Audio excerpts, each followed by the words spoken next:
నమస్తే అమ్మా. నమస్తే తల్లి. అమ్మ, జూలై 6th సండే ఆదివారం వస్తుంది, తొలి ఏకాదశి. మరి ఈ రోజు ప్రాముఖ్యత గురించి, ఏకాదశి ఉపవాస దీక్ష గురించి, ఏకాదశి అనగానే ఉపవాస దీక్ష గురించి మాట్లాడతారు. అసలు ఉపవాసం ఎందుకు ఉండాలి, ఉండకూడదని కొందరు వాదన.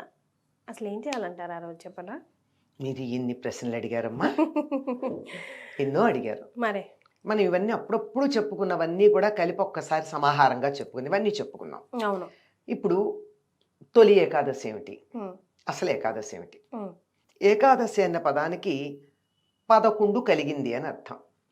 ఏకాదశి అంటే 11, దశ అంటే 10, 11.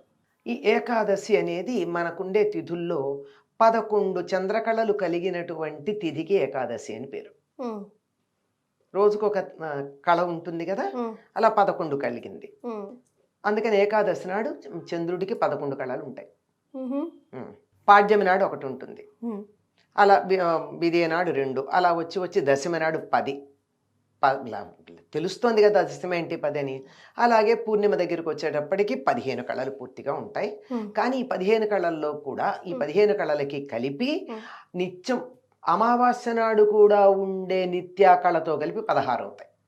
అమావాస్య నాడు నిజానికి ఒక కళ కనపడదు, కానీ శాశ్వతంగా ఉండేది ఒకటి ఉంటుంది. ఇట్లా 11 కళలు ఉన్న చంద్రుడి కళలు కలిగినటువంటి తిథికి ఏకాదశి అని పేరు.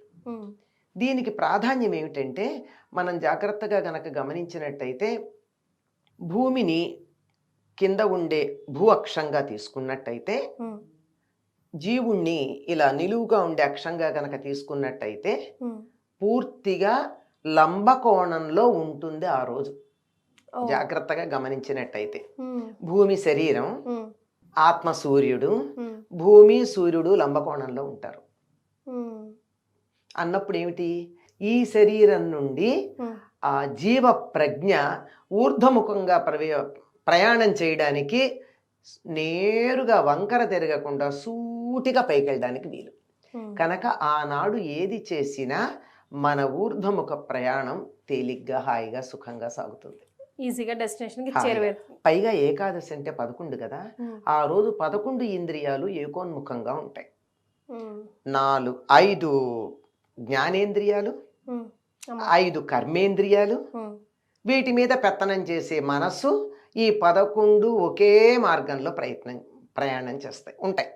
అంటే సాధారణంగా ఇప్పుడు నేను మాట్లాడుతున్నాను అనుకో, మాట్లాడుతూ ఉన్నప్పుడు పక్కన ఏదన్నా వినపడితే నా చెవి అక్కడికి ఎడుతుంది, నోరు మాట్లాడుతోంది, ఎదురుగా నువ్వు వేసుకున్నటువంటి వస్త్రం ఏ రంగులో ఉంది అని కన్ను చూస్తోంది కదా.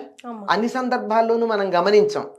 అప్పుడప్పుడు ఇలా 5 ఇంద్రియాలు వాటి ఇష్టం వచ్చినట్టు ప్రయత్నం చేస్తూ ఉంటాయి. కనుక ఒక దాని మీద మనకి కేంద్రీకరణ ఉండదు. కానీ ఏకాదశి నాడు ఏ పని చేసినా 11 ఇంద్రియాలు ఏకోన్ముఖంగా ఉంటాయి. అందువల్ల ఆనాడు జాగ్రత్తగా కాస్త దైవధ్యానం లాంటివి చెయ్యండి. మిగిలిన రోజుల్లో చేసిన దానికన్నా ఎక్కువ ఫలితం ఉంటుంది, వేగవంతంగా ఉంటుంది, ముందుకెళ్ళడానికి వీలవుతుంది అని పెద్దలు మనకి చెప్పారు. అందువల్ల ఏకాదశికి అటువంటి ప్రాధాన్యం ఉంది. ఏకాదశికి హరివాసరం అనే పేరు కూడా ఉంది. అంటే హరివాసరం అంటే దానికి ఉన్న పర్యాయ పదం. హరివాసరం అంటే అర్థం ఏమిటి? హరి అంటే విష్ణువు, వాసరం అంటే రోజు, విష్ణువుకి ప్రీతికరమైన రోజు. నిజానికి శివుడికి కూడా ప్రీతికరమైన రోజే.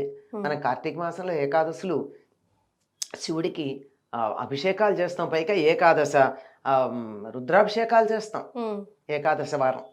ఆ విధంగా 11 సంఖ్యకు అంతటి ప్రాధాన్యం ఉన్నది గనక ఏకాదశి ప్రధానమైంది. ఇటువంటి ఏకాదశులు సాధారణంగా ప్రతి సంవత్సరంలో 24 ఉంటాయి. అధిక మాసం వస్తే 26 ఉంటాయి.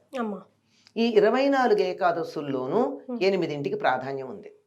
ఏమిటివి అంటే, చాతుర్మాస్యంలో ఉండే 4 నెలల్లో ఉండే 8 ఏకాదశులు. 8 ఏకాదశులు చాతుర్మాస్యంలో 8 ఏకాదశులు.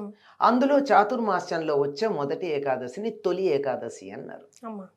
ఈ చాతుర్మాస్యం ఎప్పుడు మొదలవుతుందంటే ఆషాఢ శుద్ధ ఏకాదశి నాడు మొదలవుతుంది. చాతుర్మాస దీక్షలు కూడా తీసుకుంటారు కదా. అది అంటే 4 నెలల దీక్ష. యతులకు ఒక రకంగా ఉంటుంది, గృహస్థులకు ఒక రకంగా ఉంటుంది.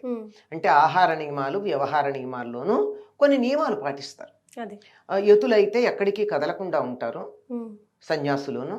గృహస్థులైతే ఇల్లు కదలకపోతే వ్యవహారం ఎట్లా నడుస్తుందమ్మా, అంచేత ఆహార నియమాలు పాటిస్తారు.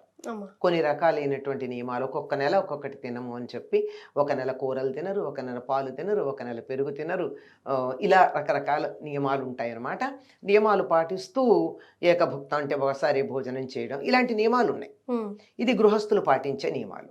ఈ చాతుర్మాస్యం ఆషాఢ శుద్ధ ఏకాదశి నాడు ఎందుకు మొదలవుతుంది అంటే అప్పుడు దక్షిణాయనం వచ్చేస్తుంది. దక్షిణాయనం అన్నది పితృదేవతలకు సంబంధించింది. ఆ తరువాత దేవతలేమో పైలోకాలకు వెళ్ళిపోయినటువంటి కాలం.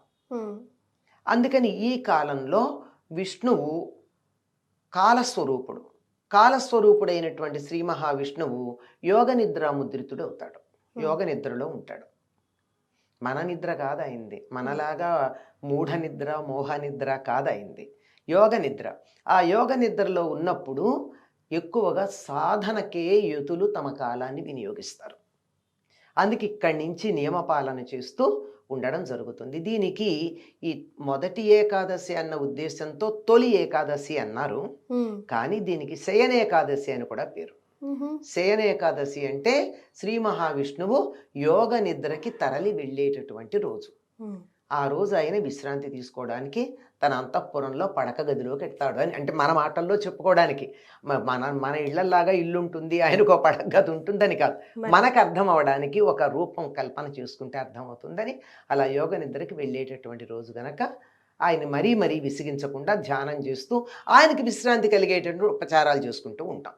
మరి అది మరి ఈ రోజు అస్సలు చేయాల్సినవి చేయకూడని పనులు సామాన్యులుగా మనం అంతా ఏంటమ్మా? మీరు ఇందాక అడిగినప్పుడే కొన్ని చెప్పారు మీరు. అసలు ఏకాదశి ఉపవాసం ఏమిటి? 15 రోజులకు ఒక్కసారి గనక పూర్తిగా ఆహారం తీసుకోకుండా గనక ఉన్నట్టయితే ఆరోగ్యం బాగుంటుంది అని చెప్పి జపాను శాస్త్రవేత్తకి పరిశోధన చేసి చెప్పినందుకు నోబెల్ బహుమానం కూడా వచ్చింది కదా. ఓషినోరి సుజుకెనో ఉంది ఆయన పేరు, వచ్చింది కదా. అంటే 15 రోజులకు ఒకసారి ఈ శరీరాన్ని ఓవర్హాలింగ్ చేస్తాం, క్లీనప్ చేస్తాం.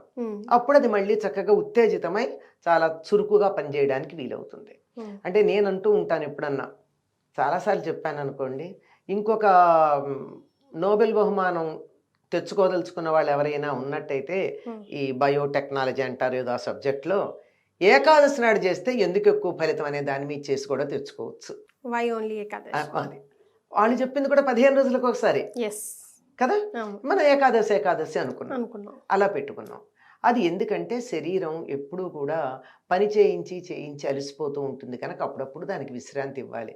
పగలంతా ఈ శరీరం పనిచేస్తే రాత్రి విశ్రాంతి ఇస్తున్నామా లేదా? అట్లాగే ఈ జీర్ణ వ్యవస్థ అంతా పనిచేయగా దానికి కూడా ఒకసారి విశ్రాంతి ఇస్తే మర్నాడు కొంచెం వేగంగా హాయిగా పనిచేస్తుంది. అది మామూలుగా ఉండేటటువంటి అర్థం. సరే, ఆధ్యాత్మికంగా మనం చెప్పాం. ఉపవాసం అంటే మన వాళ్ళు ఊరికే ఏం తినకుండా ఉండడం, ఫాస్టింగ్ అంటారు, అది కాదు. ఫాస్టింగ్ కాదు. ఉప అంటే సమీపంలో, వాసం అంటే ఉండడం. ఉపవాసం అంటే భగవంతుడికి సమీపంలో ఉండడం.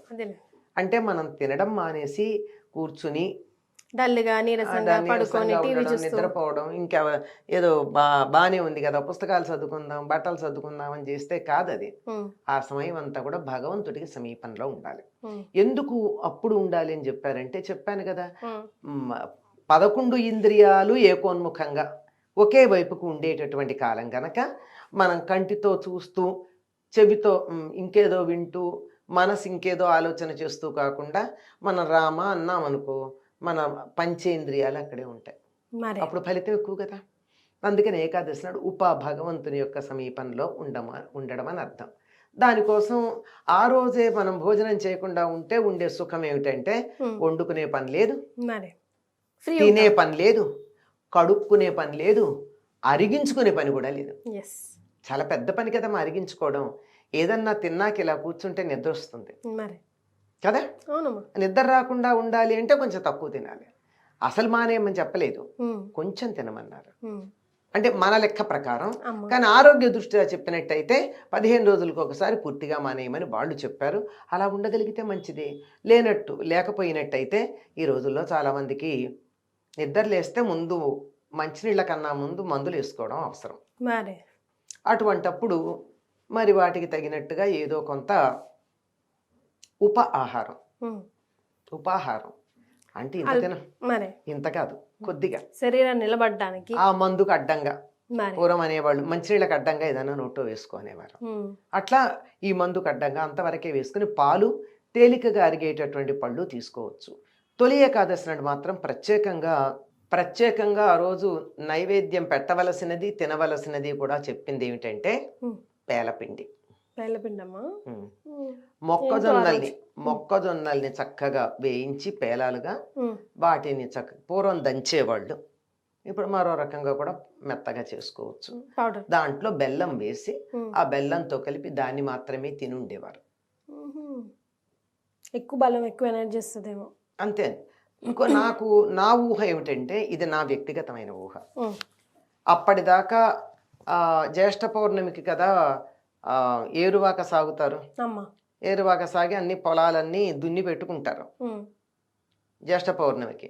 ఇప్పుడు దరిదాపుల్లో ఇంకో 15 రోజులు అయిపోయింది ఇప్పటికి. ఇప్పుడు నాటుతారు విత్తనాలు. అందుకని విత్తనాలు నాటడం కోసం తీసినటువంటి వాటిల్లో కొంత ఆహారంగా తీసుకుని మిగిలిన దాన్ని మొక్కజొన్నల్ని నాటుకుంటూ వెళ్ళడానికి తగినటువంటి సమయం కనుక అప్పుడు దాన్ని తినమన్నారేమో అని నేను అనుకుంటా. అది నా వ్యక్తిగత అభిప్రాయం అమ్మ. మన పండగలు, వ్యవహారాలన్నీ కూడా వ్యవసాయంతో ముడిపడి ఉంటాయి. వ్యవసాయం వల్ల మనకు ఆహారం వస్తుంది, ఆహారం వల్ల శరీరం ఉంటుంది, శరీరం ఉంటేనే ఏదన్నా చేయగలం. అంతే కదమ్మా. అంతే.